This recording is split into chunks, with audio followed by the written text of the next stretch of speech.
መልስ እንድትሰጠኝ በተስፋ ልጠብቅ ሰላማት ዋበው ከሊቅ እስከ ደቂቅ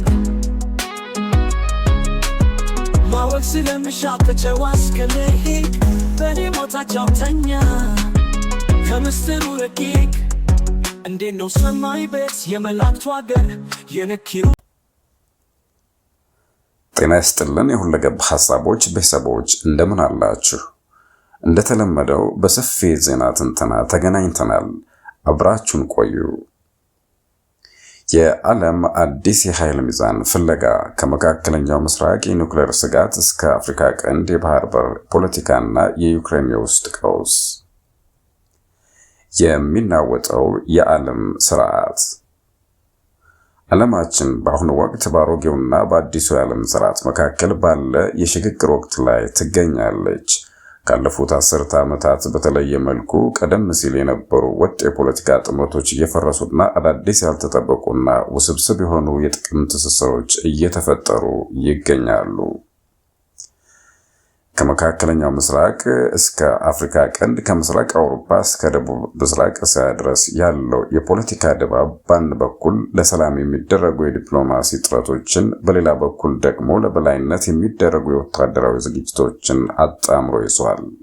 ይህ ዘገባ እነዚህን እርስ በርሱ የተሳሰሩ ዓለም አቀፍ ክስተቶችን በመተንተን ነገ ምን ሊፈጠር እንደሚችል አመላካች የሆኑ መረጃዎችን ያቀርባል። ወደ መጀመሪያው ዜናችን ስናልፍ የአሜሪካ የእስራኤልና የኢራን 3 ማዕዘን ፍጥጫ። የመካከለኛው ምስራቅ ፖለቲካ ዋነኛ ማዕከል ሆኖ የቆየው የኢራን የኒውክሌር መርሃ ግብር ጉዳይ በአሁኑ ወቅት ወደ አዲስ ምዕራፍ ተሸጋግሯል። የእስራኤል ጠቅላይ ሚኒስትር ቤንያሚን ኔታንያሁና የአሜሪካ ፕሬዝዳንት ዶናልድ ትራምፕ የያዙት አቋም በቀጠናው ላይ ትልቅ ጥላ አጥልቷል።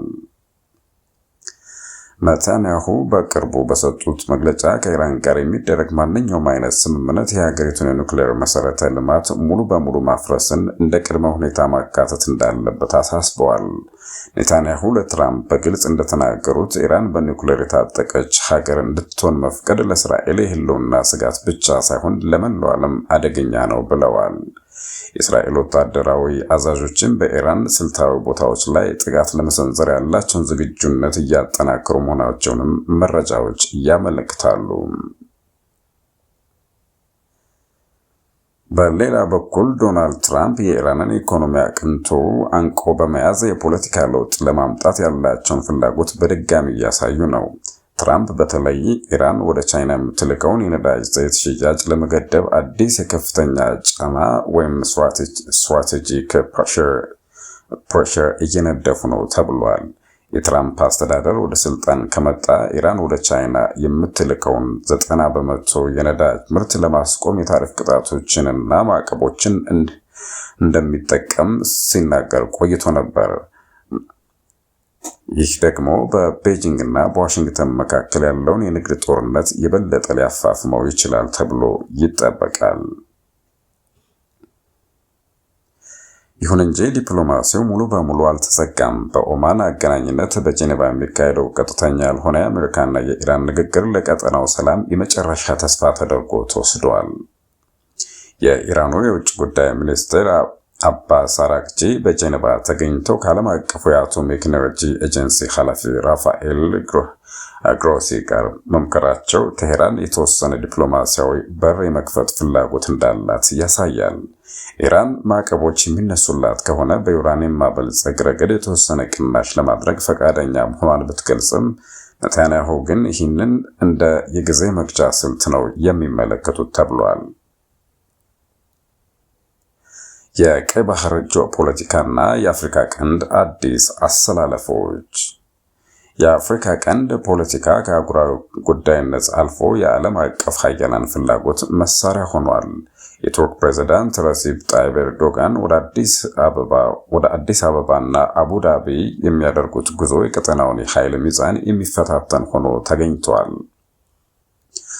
ቱርክ በሶማሊያ ያላትን ተጽዕኖ ለማሳደግ በሶማሊላንድ እና በሶማሊያ መካከል ያለውን ውጥረት እንዳጋጣሚ እየተጠቀመችበት ትገኛለች።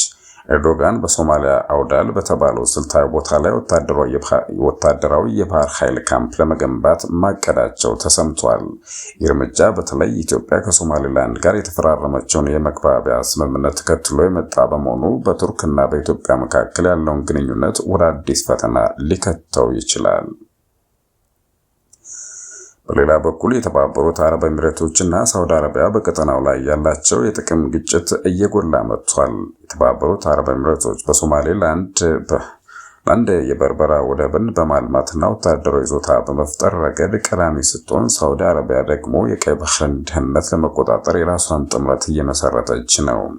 ኢትዮጵያ ከሶማሌላንድ ጋር ያደረገችው ስምምነት እነዚህን የባህረ ሰላጤ ሀገራት ፍላጎት እርስ በርስ እያጋጫቸው ይገኛል። የኤርዶጋን የአዲስ አበባ ጉዞ ዓላማም ኢትዮጵያ ከሶማሌላንድ ጋር ያላትን ስምምነት በማስቀጠልና በሶማሊያ በኩል ካለው ስጋት መካከል ሚዛን እንድትጠብቅ ለማሳመን እንደሆነ ይገመታል። ይሁን እንጂ ቱርክ ለሶማሊያ የምታደርገው ወታደራዊ ድጋፍና የምታከናውነው የባህር ዳርቻ ፍተሻ ኢትዮጵያ ወደ ባህር ለመድረስ የምታደርገውን ጥረት ሊያደናቅፍ ይችላል የሚል ስጋት በተንታኞች ዘንድ ይነገራል። የሱዳን ቀውስና የኢትዮጵያ ሚና። ሌላው አሳሳቢ ክስተት በሱዳን እየተካሄደ ያለው ደም አፋሳሽ ጦርነት ነው። የሮይተርስ የቅርብ ጊዜ ዘገባ እንደሚያመለክተው የኢትዮጵያ መንግስት በቤንሻንጉል ጉሙዝ ክልል ውስጥ ለሱዳኑ የፈጣን ድጋፍ ኃይል የጦር ሰፈርና ማሰልጠኛ ቦታ ሰጥቷል የሚል መረጃ መጥቷል። መረጃ በአሜሪካ የፖለቲካ ክበቦች ዘንድ ትልቅ ድንጋጤ ፈጥሯል። የኢትዮጵያ አሜሪካ የዜጎች ጉዳይ ምክር ቤት ይህንን ጉዳይ በቅርበት እየተከታተለ መሆኑን እየገለጸ ሲሆን፣ የአሜሪካ ሴናተሮችም የኢትዮጵያ መንግስት በሱዳን የውስጥ ጉዳይ ጣልቃ መግባቱና ለአርኤስኤፍ ድጋፍ ማድረጉ በቀጠናው ላይ ከፍተኛ ለመረጋጋት እንደሚፈጥር አስጠንቅቀዋል። አርኤስኤፍ በአሜሪካ መንግስት የሽብር ቡድን ተብሎ እንዲፈረጅ የሚደረገው ግፊት እየበረታ ባለበት በዚህ ወቅት ኢትዮጵያ ከቡድኑ ጋር ያላት ግንኙነት በዋሽንግተንና በአዲስ አበባ መካከል ያለውን ዲፕሎማሲያዊ ግንኙነት ሊያሻክረው ይችላል። ኢትዮጵያ በበኩሏ ይህን ዘገባ ብታስተባብልም የቀጠናው ኃይላት ግን በሱዳን ጦርነት ውስጥ ያላቸው እጅግ ከጊዜ ወደ ጊዜ እየታየ መጥቷል። የሱዳን ጦርነት ግን ሁኔታውን ይበልጥ ውስብስብ አድርጎታል ተብሏል። የዩክሬን የውስጥ ቀውስና የሙስና ጦርነት። ከአፍሪካ ርቆ በምስራቅ አውሮፓ የዩክሬን ጦርነት ሌላ አሳሳቢ ገጽታ እያሳየ ይገኛል። ፕሬዚዳንት ቮሎዲሚር ዜሌንስኪ ከሩሲያ ወረራ በተጨማሪ በራሳቸው ካቢኔ ውስጥ ካለው ስር የሰደደ ሙስና ጋር ግብግብ እየገጠሙ ነው ተብሏል። በቅርቡ የሀገሪቱ የኢነርጂ ሚኒስትር ጀርመን ጋላሽንኮ ከስልጣን መነሳታቸውና በሙስና ወንጀል መከሰሳቸው የዜሌንስኪን አስተዳደር ለከፍተኛ ጫና ዳርጎታል። ኦፕሬሽን ሚዳስ ተብሎ የተሰየመው የጸረ ሙስና ዘመቻ በጦርነቱ መሃል በሚሊዮን የሚቆጠር ዶላር የመንግስት ገንዘብን እየዘረፉ ያሉ ባለስልጣናትን እያጋለጠ ይገኛል። አሜሪካና የአውሮፓ ህብረት ለዩክሬን የሚሰጡት የቢሊዮን ዶላር ድጋፍ እንዲቀጥል ዜሌንስኪ በሙስና ላይ ጠንካራ እርምጃ እንዲወስዱና ምናልባትም በጦርነቱ መሃል ምርጫ እንዲያካሂዱ ጫና እያደረጉባቸው ነው። የዩክሬን የውስጥ መከፋፈልና የሙስና ቅሌቶች ለሩሲያ ፕሬዝዳንት ቭላዲሚር ፑቲን የፖለቲካ ድል ሊያበረክቱ ይችላሉ የሚል ስጋት በምዕራባውያን ዘንድም እየተስተዋለ ነው። ይህ ሁኔታ በዩክሬን የሚካሄደው ጦርነት በሜዳው ላይ ብቻ ሳይሆን በቢሮዎች ውስጥም እየተካሄደ መሆኑን ያሳያል። የቻይና የንግድና የአፍሪካ ሚና። በኢኮኖሚው ረገድ የቻይና በአፍሪካ ላይ ያላትን ተጽዕኖ ለማጠናከር አዲስ ስልት ነድፋለች። የቻይናው ፕሬዝዳንት ሺ ጂንፒንግ የአፍሪካ ሀገራት ምርቶቻቸውን ያለምንም ታሪፍ ወይም 100% ነፃ ወደ ቻይና ገበያ እንዲያስገቡ መፍቀዳቸውን አስታውቀዋል። ይህ እርምጃ ቻይና ከአፍሪካ ጋር ያላትን የንግድ ልውውጥ ለማሳደግና የአሜሪካን ተጽዕኖ ለመመከት የወሰደችው ስልታዊ እርምጃ ተደርጎ ተወስዷል። ይሁን እንጂ ቻይና ይህንን እድል ለሁሉም የአፍሪካ ሀገራት አልሰጠችም። ኤስዋቲኒ የተባለችው ሀገር ከዚህ ድል ውጭ የተደረገችው ከታይዋን ጋር ዲፕሎማሲያዊ ግንኙነት ስላላት እንደሆነ ታውቋል። ይህ የሚያሳየው ቻይና ኢኮኖሚያዊ ድጋፏን ለፖለቲካዊ ታማኝነት እንደ መለኪያ እየተጠቀመችበት መሆኑ ነው። ወደ ቀጣዩ ዜና ስናልፍ የኤርትራና የህወሓት ምስጢራዊ ግንኙነት ስጋት። ወደ ኢትዮጵያ ስንመለስ የኤርትራ ሰራዊት እንቅስቃሴና ከህወሓት ጋር አላቸው ስለተባለው ግንኙነት የሚወጡ ዘገባዎች ትኩረት ስበዋል። ዘ ሴንቸሪ የተባለው ዓለም አቀፍ ተቋም ባወጣው ሪፖርት የኤርትራ ሰራዊት በትግራይ ክልል አዋሳኝ ቦታዎች ላይ ያለውን ዝግጁነት እያጠናከረ መሆኑን ገልጿል። የሚገርመው ግን ከዚህ ቀደም የነበረው የጠላትነት መንፈስ ተቀይሮ በኤርትራ ባለስልጣናትና በህወሓት አመራሮች መካከል ምስጢራዊ ግንኙነት መጀመራቸውን የሚጠቁሙ መረጃዎች መውጣታቸው ነው። የኤርትራ ሰራዊት በአንዳንድ የትግራይ አካባቢዎች ለምሳሌ በአብይ አዲና ተንቤን መታየቱ በቀጠናው ላይ አዲስ ወታደራዊ አሰላለፍ ሊኖር እንደሚችል አመላካች ሆኗል። ይህ ሁኔታ በፌዴራል መንግስቱና በትግራይ ክልል ጊዜያዊ አስተዳደር መካከል ያለውን ግንኙነት እንዲሁም የፕሪቶሪያውን ስምምነት ወደ መፈተን ሊያመራ ይችላል የሚል ስጋት ተፈጥሯል።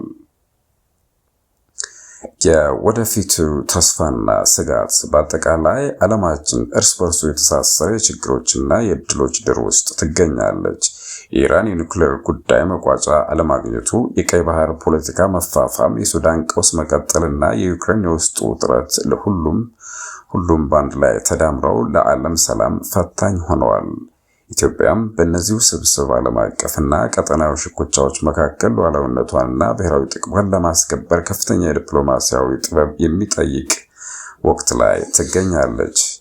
በቀጣዮቹ ወራት የሚታዩት የኃይል አሰላለፎች አሜሪካና የቱርክ በቀጠናው ላይ የሚያሳዩት ጉልበት የምስራቅ አፍሪካን መልክ ለዘላቂ ሊቀይሩት ይችላሉ። የሁለገብ ሀሳቦች ቻናል ተከታታዮች እነዚህን ክስተቶች በንቃት መከታተልና ከግርግር በስተጀርባ ያሉትን እውነታዎች መረዳት ለነገው ዝግጁነት ወሳኝ ነውና ይህንን ለማድረስ ተግተን እንሰራለን። መልካም ጊዜ ይሁንላችሁ።